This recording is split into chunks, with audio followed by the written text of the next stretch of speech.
بسم اللہ الرحمن الرحیم۔ پاکستان زندہ باد، افواج پاکستان پائندہ باد۔ ہمیں آج میلاد النور کونسل کوثر کے پلیٹ فارم سے ہنگامی طور پر ظہر کے وقت آپ کی خدمت میں گزارش کرنا پڑی، اور سب سے پہلے صمیم قلب سے آپ کا شکریہ ادا کرتے ہیں کہ آپ نے وقت عنایت فرمایا، اپنی وہ محبتیں جو معاشرتی سطح پر ہماری آپس میں اور انسان دوستی اور وطن کی محبت کے حوالے سے ہمیشہ سے موجود ہیں، اور انشاءاللہ العزیز ان کو دوام رہے گا۔ میں اختصار سے کام دینا ضروری سمجھوں گا آپ کے وقت کی قدر اور منزلت کو پیش نظر رکھتے ہوئے۔ قائد اعظم رحمۃ اللہ تعالیٰ علیہ نے فرمایا تھا کہ جنوبی ایشیا پر جب پہلے مسلمان نے قدم رکھا تھا تو وہ جداگانہ قومیت کا فرد تھا، اور ہم پاکستان کو اولیاء کا فیضان کہتے ہیں، اس لیے کہ آج بھی تمام فتنے اور فساد کی صورتحال کے باوجود اس تاریخی حقیقت کو حقیقی طور پر کوئی رد نہیں کر سکا کہ 90 لاکھ سے زیادہ مسلمان داتا گنج بخش علی حجویری کے فیض یافتہ خواجہ معین الدین چشتی اجمیری رحمت اللہ تعالی علیہ کے سبب سے ہوئے، اور دو قومی نظریہ وہ پہلے جنوبی ایشیا کے مسلمان، خواہ ان کو آپ سید عبداللہ شاہ غازی رحمت اللہ تعالی علیہ کے نام سے موسوم کریں یا تاریخی حقیقتوں اور اوراق کے حوالے سے کسی اور کے نام کریں، لیکن دو قومی نظریہ پنپا، اور وہ حالات پیدا ہوئے جس نے پٹنہ سنی کانفرنس میں اس بات کو ممکن کیا، اور میں ضرور عرض کروں گا کہ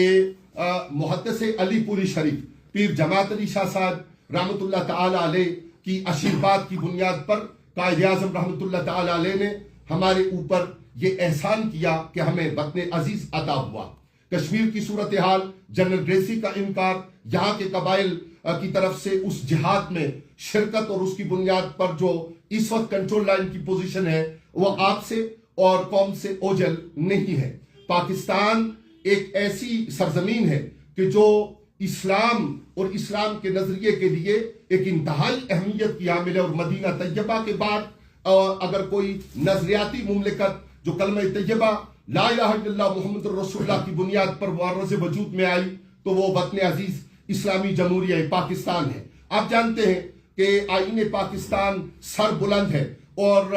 پاکستان میں کوئی ایسا آئین اور اس کی کوئی ایسی شک، کوئی ایسا قانون اور اس کا کوئی ایسا نفاذ ممکن نہیں ہے کہ جو قرآن و حدیث کی تعلیمات کے باہر اور اس سے ٹکراؤ رکھنے والا ہو۔ اور ایک دور ایسا بھی گزرا ہے کہ جب افغانستان کی صورتحال اور کشمیر کی صورتحال کو لے کر ہم سے یہ سوال کیا گیا کہ آپ جہادی جتھا کیوں نہیں بناتے، تو ہم نے گزارش کی تھی کہ ہم اور ہمارے بزرگ اور جس پاکستان سے ہمیں ہمدردی اور محبت ہے اس کی پیش نظر ہم دیکھ رہے ہیں کہ جہاد کی ضرورت اسی وقت ہے کہ جب باقاعدہ ڈکلیئر طور پر جو ذمہ دار ادارہ ہے وہ جب میدان میں اترے تو پاکستانی قوم اور اس کا بچہ ان کے ساتھ اپنا خون اور اپنی جان اور اپنا مال قربان کرنے کے لیے حاضر اور تیار ہے۔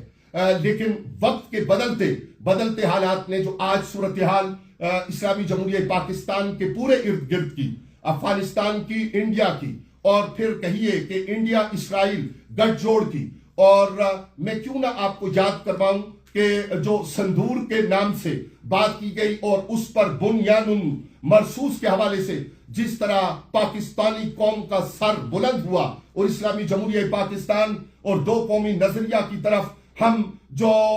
دعائیں مانگ رہے تھے، اور جو ہم جستجو میں اپنے انداز میں راہ بدل کر اور کبھی اس زاویہ سے اور کبھی اس زاویہ سے کوشاں تھے، ان کے دل بڑھے، اور ہم خوش ہوئے کہ الحمدللہ رب العالمین کے پاکستان اور اسلامی جمہوریہ پاکستان صرف خطے میں نہیں دنیا بھر میں اس نے اپنا لوہا منوایا، اور آج ہم جس